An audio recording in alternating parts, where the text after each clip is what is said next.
Hi guys, welcome to my channel.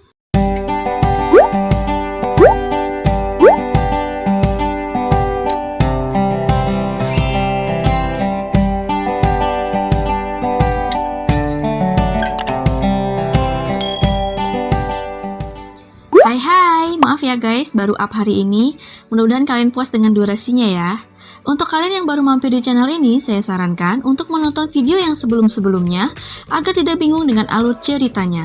Bisa dicek di playlist ya guys. Saya juga mau mengingatkan kalau pembahasan light novel ini mengandung spoiler.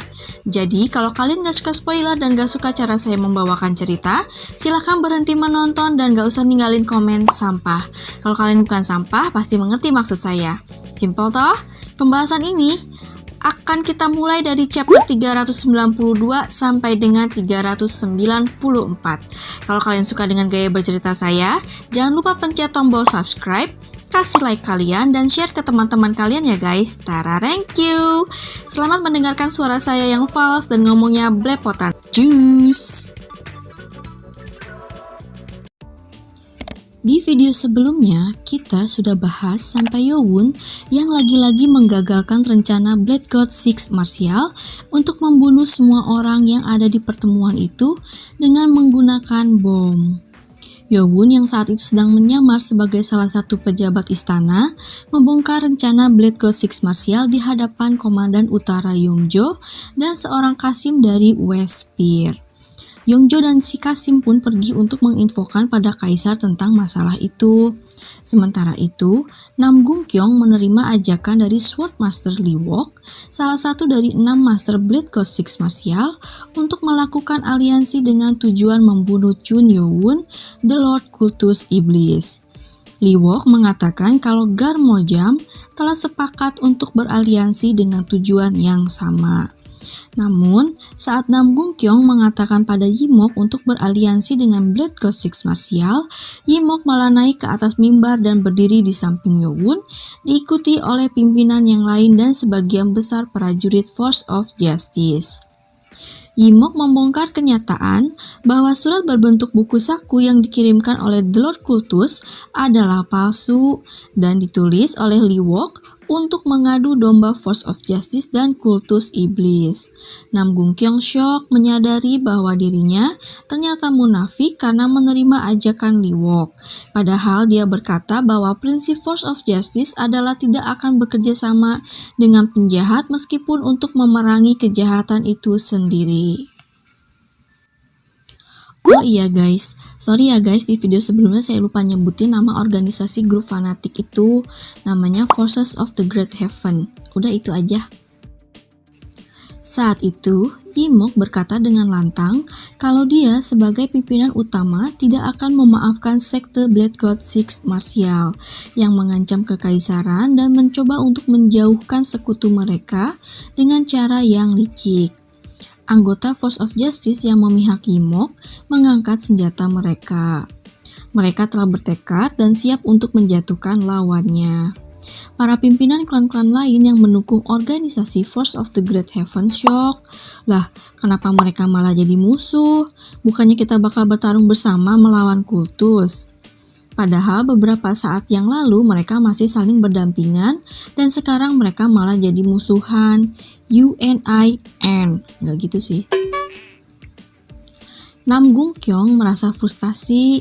Sekarang rombongan mereka malah terbagi menjadi 2. Nam Gung-kyong telah tertipu oleh Yimok. Pimpinan utama Yimok yang Nam Gung-kyong tahu bukan orang yang seperti itu. Jadi dia nggak menyangka kalau Yimok akan menusuknya dari belakang dan bekerja sama dengan kultus iblis. Dang Pilson, anggota organisasi Force of the Great Heaven, mengirim telepati pada Nam Gung-kyong. Dia berkata dengan panik, apa yang harus mereka lakukan sekarang? Para anggota lainnya jadi kehilangan semangat mereka. Karena meskipun organisasi mereka bergerak di belakang Force of Justice secara diam-diam, tapi mereka tidak pernah menyangka kalau mereka akan melawan teman sendiri. Jika situasi memburuk, mereka bisa saling bunuh. Nam Gung-kyong stres berat sampai rambutnya rontok. Nggak gitu sih guys, sorry ya. Nam Gung-kyong stres dengan situasi saat ini. Dia telah menyetujui beraliansi dengan Blade God Six Martial untuk membinasakan kultus. Tapi kalau harus bertarung dengan kawan sendiri itu adalah hal yang mustahil. Tiba-tiba ada suara telepati yang mengatakan kalau Nam Gung-kyong gak boleh goyah dengan keputusannya. Telepati itu berasal dari Lee Wok. Nam Gung-kyong tahu dengan jelas apa maksud Lee Wok memojokkannya seperti itu, yaitu membuat suatu faksi menjadi terpecah belah, kemudian dia akan memusnahkannya. Tapi berkat itu Nam Gung-kyong tidak ragu lagi dengan keputusannya. Dia pun bersorak dan berkata bagaimana bisa mereka melawan teman sendiri hanya karena mereka berbeda pendapat, dan tujuan mereka hanyalah untuk memusnahkan Demon God kultus iblis. Para anggota organisasi Force of the Great Heaven yang tadinya bimbang karena harus melawan teman sendiri menjadi lega dan ikut bersorak. Lee Wok merasa kesal, padahal sedikit lagi dia bisa melihat satu faksi besar yang hancur karena perpecahan di antara mereka. Sementara itu, Yimok merasa lega mendengar sorakan Nam Gung-kyong. Perpecahan antar anggota telah diselesaikan, tapi jika mereka mati saat berhadapan dengan Yowon, Yimok gak akan bisa menyalahkan Yowon. Sejak menyadari rencana Blade God Six Martial pada buku saku, Yimok diam-diam berkomunikasi dengan Lord Kultus yang sedang berada di istana. Mereka bertukar informasi.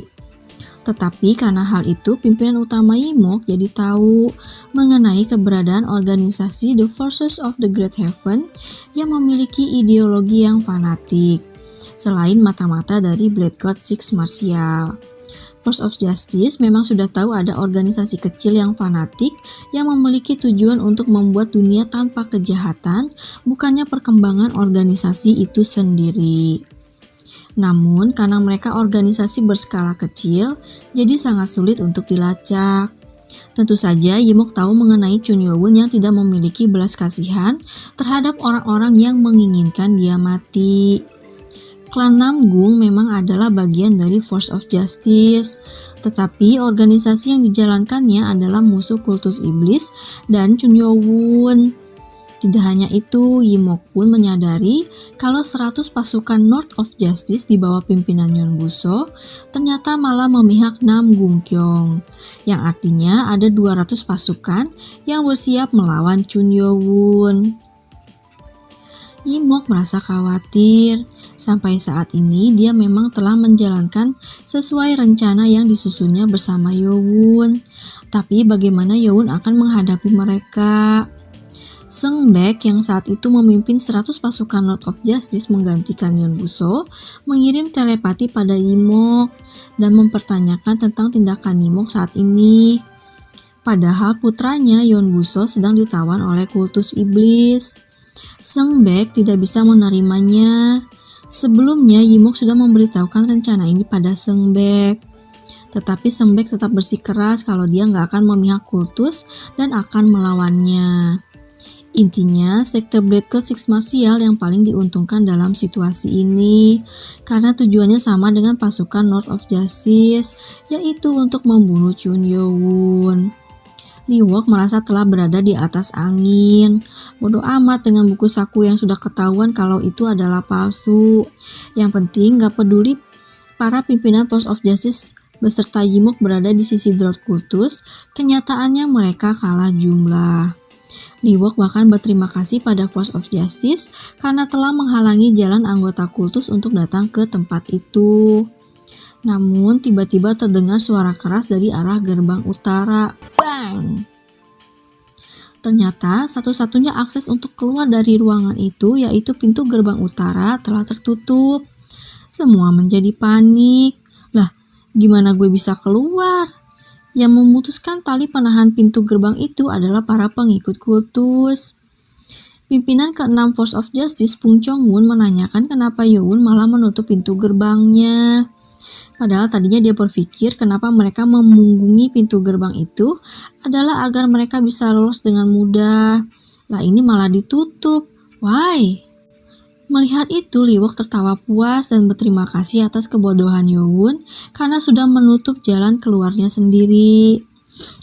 Yo-won hanya merespon dengan kalem dan berkata kalau dia menutup pintu gerbang itu supaya nggak ada yang kabur dari tempat itu. Jadi dia nggak perlu berterima kasih. Lee-bok bingung sekaligus kesal. Namun tiba-tiba dia memalingkan tatapannya pada tembok dengan terkejut. Begitu juga dengan No Do-kyung. Para pendekar lain pun mulai menyadari adanya energi aneh dari arah tembok. Gak lama terdengar suara langkah kaki dari tembok itu. Seolah-olah ada orang-orang yang memanjat tembok dari luar dan jumlahnya sangat banyak. Mereka pun muncul di tembok atas. Semua orang merasa syok. Orang-orang yang muncul itu semuanya berada di level Grandmaster. Dari timur ke barat dan dari selatan ke utara, semua pengikut kultus mengelilingi kastil itu. Sepertinya ada sekitar 300 orang. Saat itu, pria besar yang berdiri di dekat bom berteriak, seakan-akan telah menunggu kedatangan mereka dan berkata, sebagai pengawal pelindung The Lord dalam perang, memangnya masuk akal kalau mereka terlambat. Orang-orang yang mendengar kata perang terkejut, karena itu artinya ke-300 pasukan kultus itu telah siap untuk membantai mereka. 5 sosok pria dan wanita melompat dan mendarat di hadapan Chun Yo-won dan berteriak, Six Sword, pedang kedua, Moon-gyu. Six Sword, pedang ketiga, Baek-gi. Six Sword, pedang keempat, Sama-chak. Six Sword, pedang kelima, Hos Sang-wa. Six Sword, pedang keenam, Che Tae-gyom. Mendengar itu, pria besar itu tersenyum dan melangkah mendekati Yo-won dan berlutut. Six Sword, pedang pertama, Go Wang-heul memberi hormat lagi pada The Lord. Mereka adalah Six Swords prajurit pribadi Chun Yo-won yang memimpin kultus iblis. Ini adalah kemunculan pertama Six Swords milik Yo-won. Kemudian setelah anggota Six Swords selesai memberikan penghormatan mereka, lebih dari 500 prajurit kultus yang masih berada di atas dinding berlutut dan memberikan hormat mereka juga. Suara mereka menggetarkan ruangan itu, membuat syok semua yang ada di situ, karena gak hanya prajurit kultus yang baru tiba yang memberikan hormat mereka, tapi 200 orang pasukan pengawal istana pun ikut berlutut dan memberi penghormatan mereka. Nam Bung-kyung terkejut bagaimana bisa, apa para pasukan pengawal istana itu adalah prajurit kultus. Pantas saja semua orang merasa heran. Kok saat Komandan Utara Yongjo dan Kasim Westpir kabur, mereka diam aja nggak merespon. Ternyata sekutu toh. Yimok dan para pimpinan yang lain yang tadinya bersimpati pada Yo-won menjadi syok juga. Karena mereka juga nggak sadar kalau ternyata pasukan kultus telah menyamarkan diri mereka menjadi pasukan pengawal istana. Pantas saja tidak ada berita pertempuran di Yellow River. Siapa yang akan menyangka para pengikut kultus menyamar sebagai pasukan pengawal istana. Gak hanya itu saja, tiba-tiba mereka merasakan energi yang mengerikan.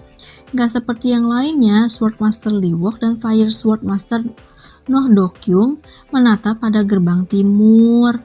Ada seorang pria parubaya yang bertubuh besar dengan 2 pedang besar di punggungnya sedang menuruni dinding dengan melangkah di udara. Teknik Step of the Wind God. Itu artinya pria itu bukan pendekar biasa. Saat itulah seorang ketua dari Force of Evil terkejut dan berteriak menyebut nama pendekar pedang ganda Wang Jing. Wang Jing sendiri malah ikut terkejut karena ada yang mengenalinya di situ. Bodoh ya. Sebagian besar pendekar memang tidak mengenalnya karena dia jarang menunjukkan wajahnya. Tetapi lain ceritanya dengan para pendekar dari Yellow River. Bersamaan dengan Yimok, Wang Jing juga adalah salah satu dari 5 pendekar terkuat Sewulin. Di masa jayanya, Wang Jing telah membunuh 3.000 bajak laut Yellow River seorang diri. Garmojang syok. Mata kirinya yang mengenakan penutup mata berdenyut nyeri. Wang Jing lah yang mengambil mata kirinya saat itu. Tapi kenapa Wang Jing bisa ada di kastil Jin ini? Kan dia nggak ada hubungannya dengan perjanjian non-agresi. Bahkan pendekar Blade God Six Martial juga kaget. Saat itu Wang Jing berjalan dengan langkah lebar menuju Chun Yo-won dengan mengeluarkan energi yang mengerikan. Semua pimpinan Force of Justice yang ada di belakang Yowon menjadi tegang. Saat itu Wang Jing berlutut di hadapan Yowon dan memberikan penghormatannya pada Yowon dengan suara lantang. Atas perintah The Lord, Wang Jing telah datang secepat mungkin. Semua orang kecuali para pengikut kultus syok mendengar pernyataan Wang Jing. Bagaimana bisa salah satu pendekar terkuat Sewulin yang selama ini menyembunyikan dirinya menjadi bawahan kultus iblis? Nam Gung Kyong syok berat. Bagaimana bisa ada dua pendekar terkuat memihak Yowon? Chun Yowon berbicara dengan suara rendah sambil menatap pasukan Blood God Six Martial, Force of Evil, dan pendekar Wulin yang mendukung organisasi fanatik. Gue udah bilang kan, gue gak akan biarin seorang pun pergi dari sini. Inilah alasan kenapa pintu gerbang utara ditutup. Liwok gemetar karena amarah. Meskipun rencana pengeboman telah gagal, tapi dia pikir dia masih bisa membunuh The Lord Kultus Iblis karena jumlah mereka lebih unggul. Tetapi ternyata sekarang malah mereka yang tertipu dan terpojok. Yowon berkata lagi, tempat ini akan menjadi kuburanmu. Yowon tersenyum bengis dan berteriak dengan lantang, aku Chunma generasi kedua dari kultus iblis langit Chun Yowon. Dengarkan perintahku pengikut kultus iblis, bunuh semua orang dan jangan biarkan ada seorang pun yang hidup. Sorakan para pengikut kultus yang menerima perintah dari Chunma menggetarkan tanah di tempat itu. Perintah yang keluar dari mulut The Lord Kultus Iblis menggetarkan semua pendekar Wulin yang berkumpul di Kastil Jin. Mereka memang tahu tujuan kultus adalah untuk membantai semua pendekar yang ada di kastil itu. Tetapi rencana The Lord Kultus yang mengumpulkan semua orang dalam satu tempat, yang bahkan bukan wilayah kultus tetapi wilayah musuh, bukan lagi sekedar tindakan yang berani, tetapi tindakan yang mengerikan. Di sisi lain, para pemimpin Force of Justice dan pimpinan utama Yimok syok.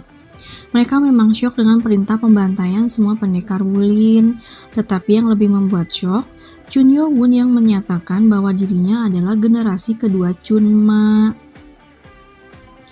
Chunma itu artinya dewa iblis ya guys, atau ya kalau misalnya ada arti yang lainnya menurut kalian, tulis aja di kolom komentar ya guys.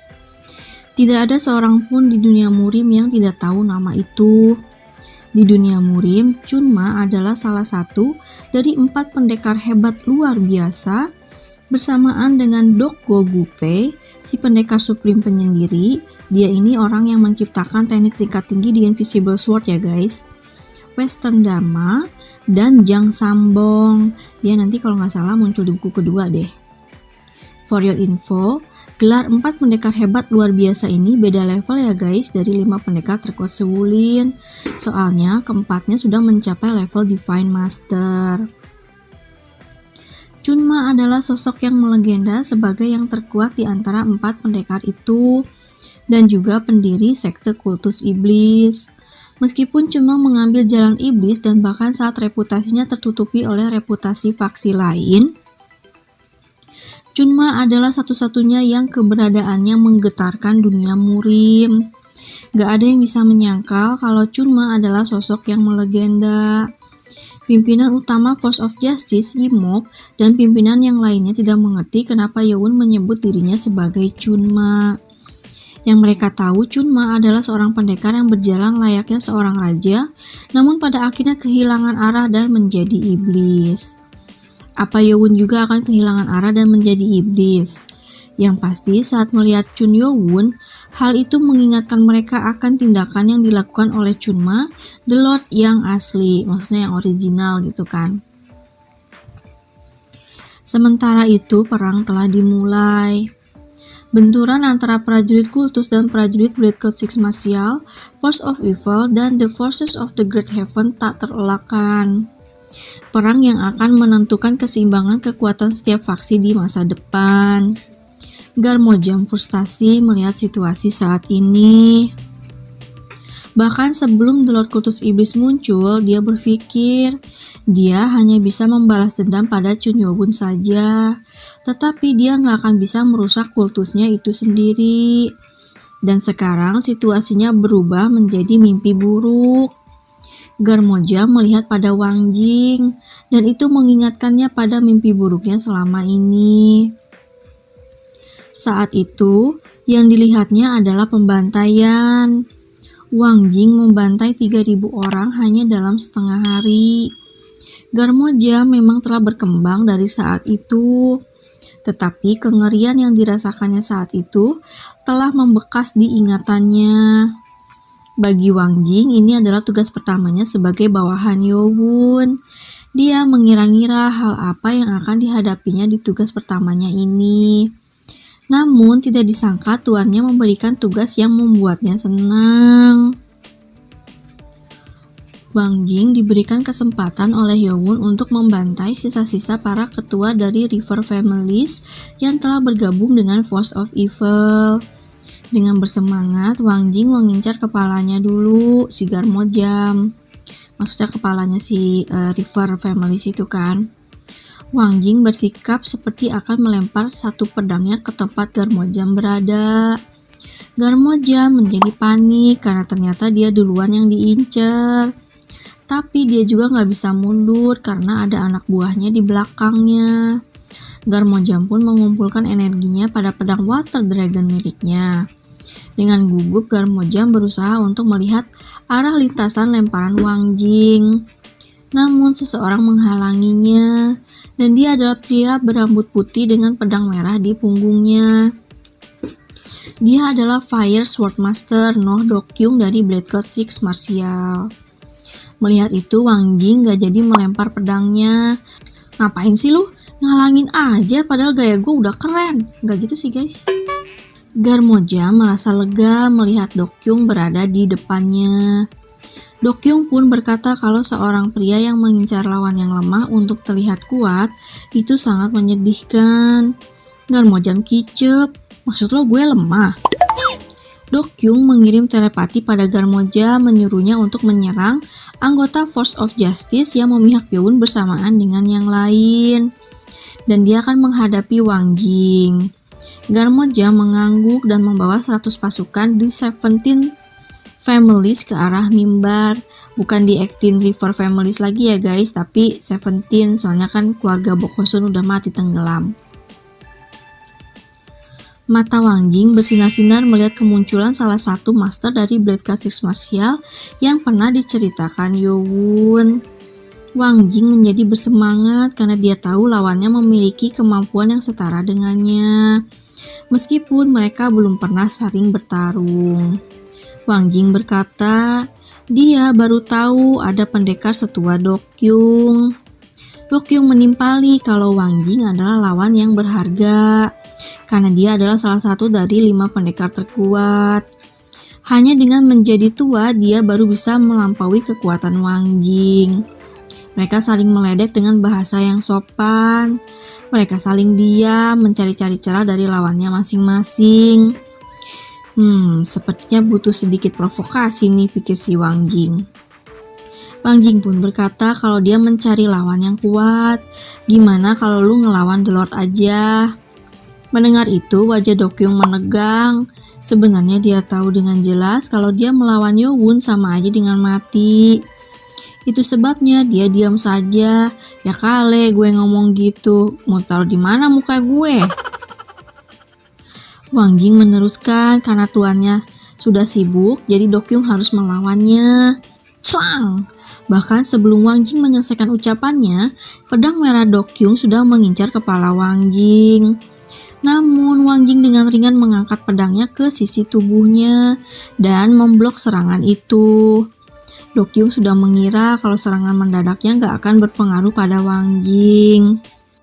Pedang Wang Jing sedikit besar, namun dia sama sekali tidak terdorong ataupun mengalami luka dalam. Keduanya seperti memiliki kekuatan yang sama. Jadi serangan mereka tidak akan berpengaruh. Jadi mereka harus melakukan pertarungan dengan energi Qi. Mereka pun mulai berduel lagi. Wang Jing menggenggam pedang besarnya seperti memegang sebuah ranting. Dokyung melakukan langkah kaki yang unik dari The Extreme Art untuk menghindari pedang Wang Jing mendekatinya tanpa bergerak lebih dari 3 langkah. Ini seperti taruhan. Namun keputusan Dokyung sudah tepat, karena kelemahan Wang Jing adalah menggunakan pedang besar sebagai senjatanya, yang membuatnya kesulitan untuk menggunakan Sword Chi pada jarak dekat. Sepertinya pertarungan mereka akan menjadi pertarungan jarak dekat. Wang Jing tersenyum hanya dengan memikirkannya. Sementara itu, Blade Code Six Martial dan The Force of Great Justice saat ini sedang terdorong mundur oleh serangan pengikut kultus, berbeda dari yang sudah direncanakan. Sepertinya karena saat ini Lord mereka bertarung bersama mereka, semangat mereka berkobar-kobar. Jika hanya Chun Yo-won saja sendirian, pasti akan mudah membunuhnya. Tapi dengan prajurit yang berada di depannya akan sulit untuk menembus mereka. Nam Gung-kyong sangat marah. Bagaimana bisa Yo-won mempunyai ide membuat pasukannya menyamar sebagai pasukan pengawal istana? Kenekatan Yo-won membuat Nam Gung-kyong semakin marah. Dia harus mengerahkan seluruh kekuatannya. Meskipun itu akan menjadi pertarungan yang sulit, tapi rencana untuk membunuh Yo-won tidak berubah. Untuk melakukan itu, para pendekar setingkat superior master atau para kepala klan harus maju duluan. Lah, tapi di mana si Chun Yo-won? Nam Gung-kyong maju mencari keberadaan Chun Yo-won sambil mencari para master Blade Code Six Martial juga di tengah-tengah perang itu. Namun dia belum menemukan mereka. Di antara suara-suara pertarungan, ada satu suara yang menarik perhatiannya. Saat dia menoleh, dia melihat para pimpinan Force of Justice dan kepala klan sedang berhadapan dengan pasukan Blade Code Six Martial. Karena dari awal tujuan Force of Justice hanya untuk menjatuhkan Blade Code Six Martial. Pimpinan utama Force of Justice, Yimok, sedang berhadapan dengan Lee Wok. Yimok menggunakan 3 pedang udara untuk memukul mundur Lee Wok. Bahkan Lee Wok sendiri yang sudah menjadi master dalam mengontrol pedang udara, merasa kagum pada kemampuan Yimok mengendalikan pedang udara itu. Hal itu menunjukkan keinginannya sebagai pimpinan yang ingin mengakhiri pertempuran untuk menghindari banyaknya korban. Hal itu membuat Lee Wok kesal. Lee Wok membentuk jaring-jaring dari energinya untuk memblok pedang udara Yimok. Dan dia menaikkan energi tangan kirinya, kemudian bersikap mengangkat sesuatu ke udara. Retakan mulai muncul di lantai dan energi menghancurkan lantai itu. Kemudian pecahan lantai batu itu berterbangan di udara dan melesat dengan kecepatan tinggi. Para pimpinan Force of Justice dan Blade Code Six Martial yang sedang bertarung berusaha menghindarinya. Ada batu yang mengarah pada Yimok juga, dan Yimok menangkisnya membuat batu-batunya pecah berkeping-keping. Namun pecahan batu itu juga tetap melesat menyerang Yimok. Kekuatan pecahan batu itu seperti peluru dapat menembus tubuh manusia. Para prajurit lain berusaha untuk mundur dari tempat mereka berdua bertarung. Pertarungan antar pendekar selevel Supreme Master sama seperti melihat pertarungan para monster yang sudah melebihi batas manusia. Nam Gung-kyong tahu akan sulit untuk membantunya saat Lee Wok sedang berhadapan dengan Yimok. Saat itulah Dang Pilson melakukan telepati pada Nam Gung-kyong, mengatakan kalau jarak mereka dengan Yo-won hanya 15 langkah saja.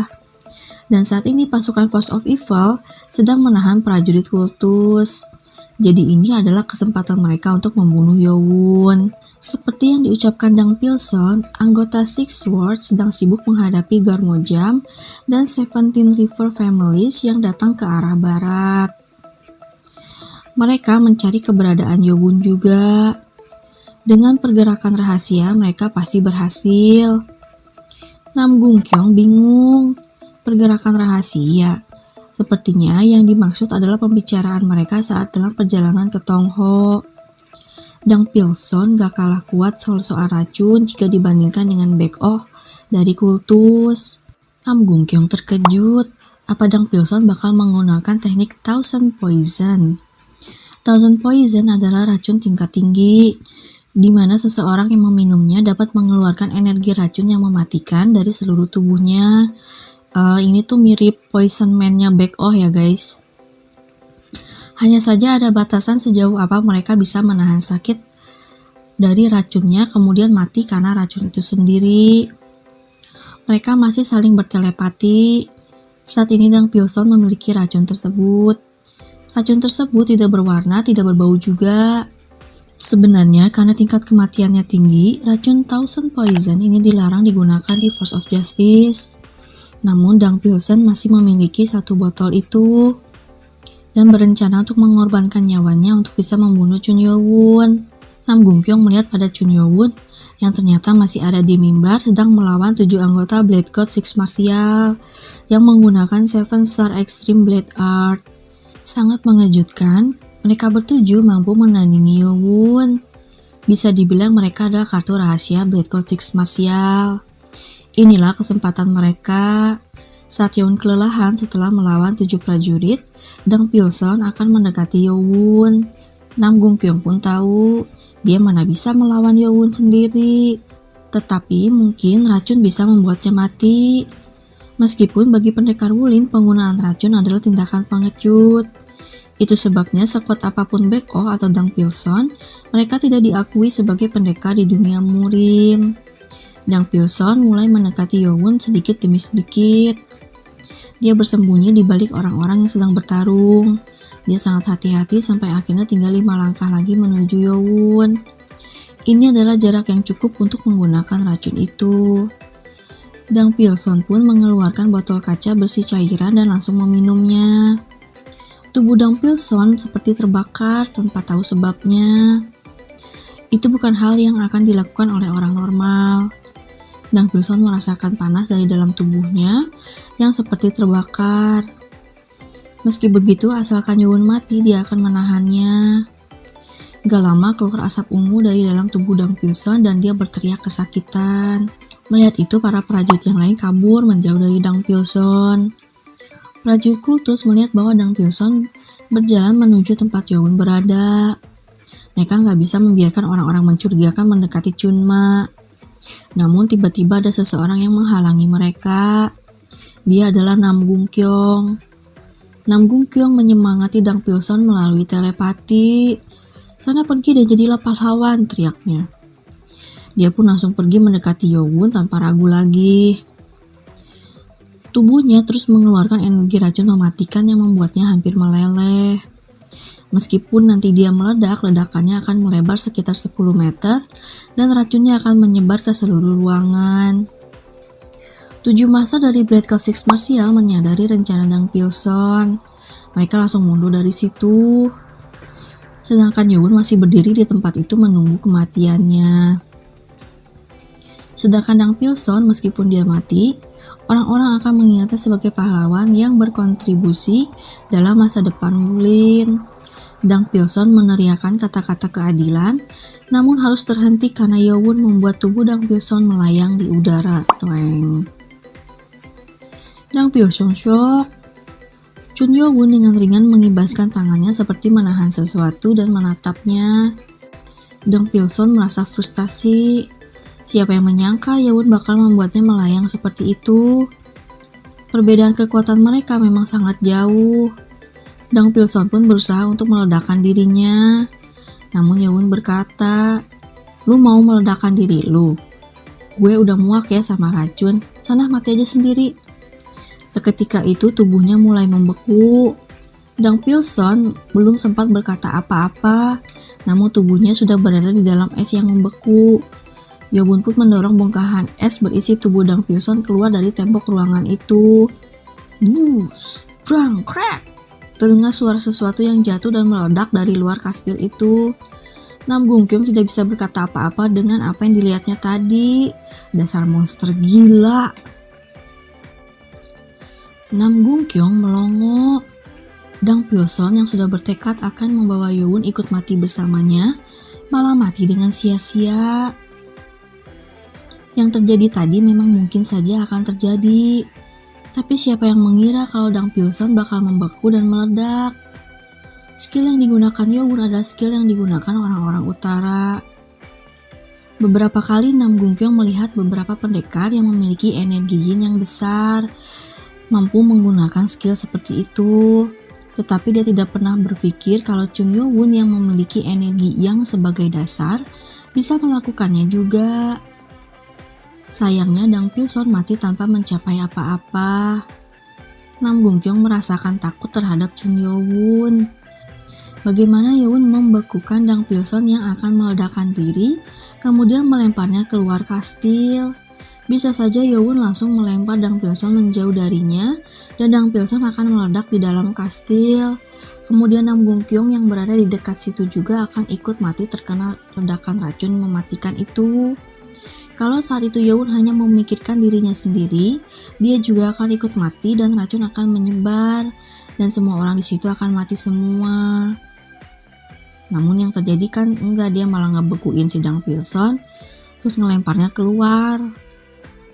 Nam Gung Kyong merasa ngeri dengan cara Yo-won mengambil keputusan dengan tepat. Bagi Yo-won, melawan Dang Pilson mengingatkannya saat dia melawan Baek-oh dulu saat di akademi. Pengalaman itu membantunya dalam mengambil keputusan. Karena racun itu, orang-orang yang menyaksikan pertarungan itu dan orang-orang Blood Code 6 Martial yang sedang gelut di sekitar situ pergi menjauh. Kalau racunnya benar-benar menyebar, maka pertarungannya akan berbeda. Berarti sekarang tinggal 3 orang lagi anggota The First of the Great Heaven, termasuk 1 orang yang bernama Hoju. Organisasi itu sangat kecil, dan sekarang 1 anggotanya telah mati. Yo-won pun menoleh pada target berikutnya, yaitu Nam Gung Kyong yang berada gak jauh darinya. Nam Gung Kyong tiba-tiba merasa kalau Yo-won mengincarnya saat ini. Apa dia mau mengincar pimpinan organisasi fanatik? Apa dia juga tahu siapa Nam Gung Kyong sama seperti Lee Wok? Tapi itu kan gak mungkin. Tapi kenapa juga Yo-won melihatnya seperti itu? Saat itu Nam Gung Kyong merasakan energi aneh di belakangnya. Secara refleks dia menoleh dan melihat seorang pemuda yang mengenakan tudung biru dan seragam pegawai istana. Sepertinya dia adalah prajurit kultus yang sedang menyamar sama seperti Yo-won. Pemuda itu nyengir dan berkata, syukurlah dia bisa menemukannya berkat Lordnya. Masa salah satu pimpinan Force of Justice malah sembunyi di tengah-tengah perang? Nam Gung Kyong menghunuskan pedangnya pada Hubong dan bertanya siapa dia. Pemuda itu dari luar terlihat biasa-biasa saja. Tetapi energi yang dikeluarkannya menunjukkan kalau dia berada di level superior master. Dengan suara rendah dan jempol yang menunjuk pada dadanya yang membusung, Hubong dengan bangga mengenalkan dirinya sendiri. Wah Hubong. Nam Gung Kyong bingung, dia belum pernah dengar nama Hubong. Di antara para pengikut kultus ada orang-orang yang menonjol seperti Six Swords, yang di awal kemunculan mereka telah memperkenalkan diri mereka. Dan sepertinya pemuda ini juga adalah orang penting di kultus, melihat levelnya yang tinggi dibandingkan anggota Six Swords. Hubong meneruskan kalau dia adalah pengikut pertama Chunma of the Sky Demon Order dan juga letnan pengawal pelindung Chunma. Bersamaan dengan ucapannya, pedang Hubong mulai mengeluarkan api. Energi api yang mengerikan buat Nam Gung Kyong. Sepertinya dia tidak boleh meremehkan Hubong hanya karena dia masih muda. Kalau dia nggak hati-hati bisa jadi masalah. Sementara itu, 7 Master Black Code 6 Martial yang tadi kabur saat merasakan bahaya dari racun Dang Pilson kembali naik ke mimbar tempat Yo-won berada. Seorang master bernama Gesang merasa sayang Yo-won gak mati karena racunnya. Padahal dia mengharapkan hal itu, karena dia tahu racun itu memang berbahaya. Itu sebabnya mereka kabur tadi. Dengan sombong dia berkata mungkin saja ini sudah takdir untuk mereka berhadapan dengan seorang pendekar Divine Master. Dia pun memerintahkan 6 master lainnya untuk membentuk formasi. Masing-masing dari mereka memiliki kuda-kuda yang berbeda. Skill 7 Star Extreme Blade Art. Ini adalah formasi yang diciptakan oleh pimpinan mereka. Formasi ini dibuat untuk menghadapi pendekar terkuat di dunia. Formasi ini sangat rumit dan membuat kekuatan serangan mereka menjadi lebih kuat berkali lipat daripada seseorang yang telah mencapai level superior master. Wajah ketujuh master sangat percaya diri. Mungkin karena mereka berpikir bisa menandingi Yo-won. Mereka tadinya tegang karena harus berhadapan dengan seorang Divine Master. Tapi skill yang akan mereka gunakan adalah skill terkuat yang mereka tahu. Saat perang dimulai, mereka mendapatkan tugas berat dan tidak masuk akal dari Swordmaster Lee Wok, yaitu mereka harus menghadapi Chun Yo-won, seorang Divine Master. Apakah artinya para master itu percaya kalau mereka bisa menghadapi Yo-won? Meskipun Yo-won adalah seorang Divine Master, tapi dia tidak abadi kan? Dia juga manusia yang bisa mati. Di pikiran mereka ternyata Yo-won gak seseram yang mereka pikirin. Yo-won dengan kalem berkata, "Banyak cincong loh, jadi gelut tuh." Gesang tersenyum sinis dan berkata, kalau serangan mereka sebelumnya hanya pemanasan saja. Skill yang sebenarnya akan mereka lakukan sekarang. Gesang pun meneriakkan 7 Star Extreme Blade Art. Para pendekar superior master di belakang Yo-won tampak terkejut. Sedangkan Yo-won matanya berbinar-binar. Yo-won berpikir kalau itu bukan formasi yang mereka gunakan sebelumnya. Serangan ini menggunakan Force Chi untuk menyerangnya. Sampai tadi, ketujuh master itu dengan cerdas menggunakan Force Chi dan menggabungkan serangan mereka menjadi serangan yang berbeda-beda. Namun saat ini semua serangan mereka menjadi satu dan kekuatannya melebihi serangan sebelumnya. Gesang berpikir serangan awal mereka saja Yo-won hampir kewalahan menahannya. Dengan serangan yang sekarang, The Lord Kultus Iblis sudah pasti bakal kalah telak. Mereka bertujuh terbuai dalam kehaluan kemenangan yang belum tentu terjadi. Jejak biru dari Force Chi masing-masing pedang mereka terlihat tidak ada celah sama sekali. Namun, saat itulah sebuah energi yang mengerikan memancar dari dalam tubuh Yo-won. Semua mata ketujuh master menatap Yo-won untuk melihat apa yang terjadi. Mereka melihat dan syok saat chi biru pada pedang Yo-won berubah menjadi hitam. Pedang hitam Yo-won terlihat mengerikan dan memberikan rasa ngeri yang tidak bisa diungkapkan dengan kata-kata. Chun Yo-won bergerak untuk pertama kalinya. Jadi tadi tuh pas dia ngehadapin ketujuh master itu yang ngerasa bisa berhadapan dengan Yo-won, Yo-won tuh gak bergerak sama sekali guys, tapi mereka gak sadar gitu. Yo-won melakukan jurus Kage Bunshin dan membuat 7 bayangan yang menyerang titik lemah formasi yang katanya paling kuat itu secara bersamaan. Ketujuh master itu syok. Titik lemah yang diserang Yo-won menggunakan pedang hitamnya adalah titik di mana sword chi mereka saling terhubung.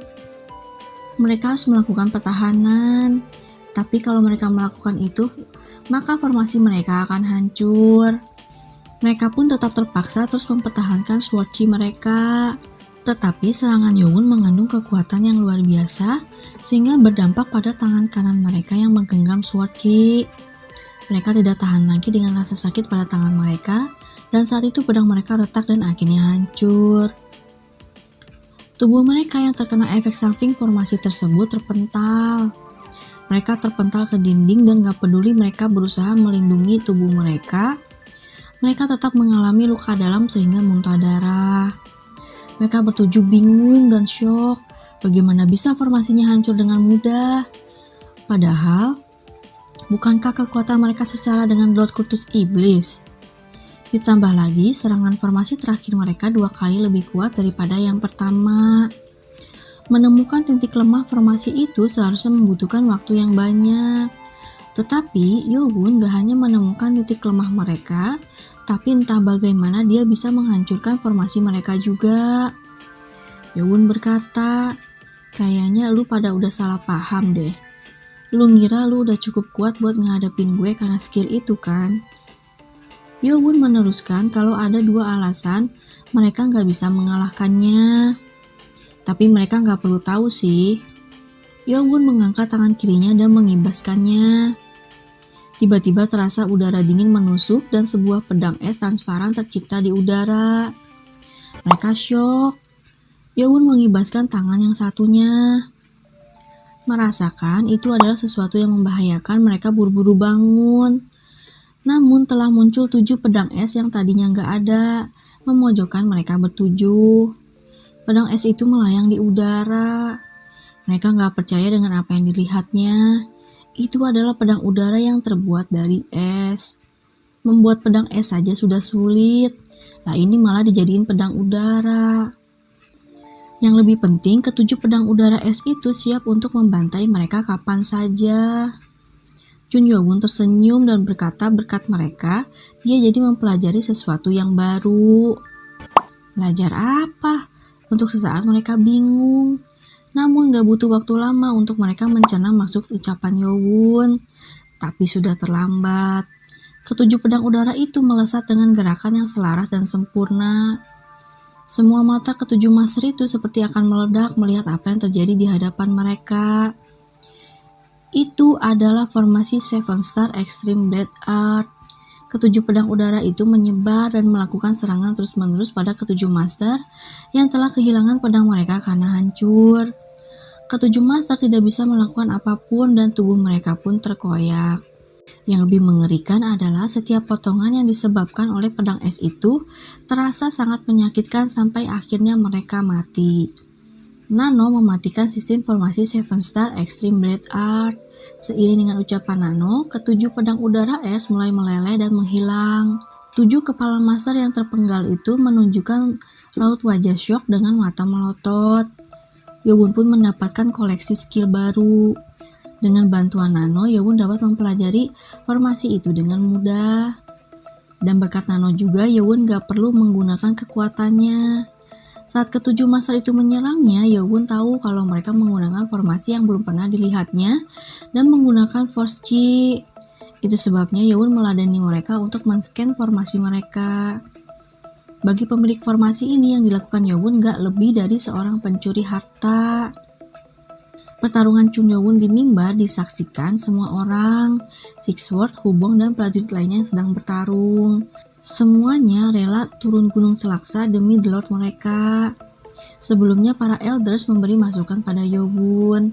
Mereka menyarankan agar Yo-won gak menyelesaikan masalah itu sendiri. Bukan berarti dia gak bisa selesaiin masalah itu, tetapi para prajurit kultus membutuhkan pengalaman bertarung untuk menjadi lebih kuat. Ini adalah alasan Yo-won meladeni ketujuh master Blade God Six Martial itu. Yo-won ingin menunjukkan kekuatannya dan bagaimana cara dia bertarung pada prajurit baru, sekaligus agar mereka merasakan perang dan mendapatkan pengalaman langsung. Seseorang harus menjadi kuat untuk mengikuti yang terkuat. Itu adalah prinsip Yo-won.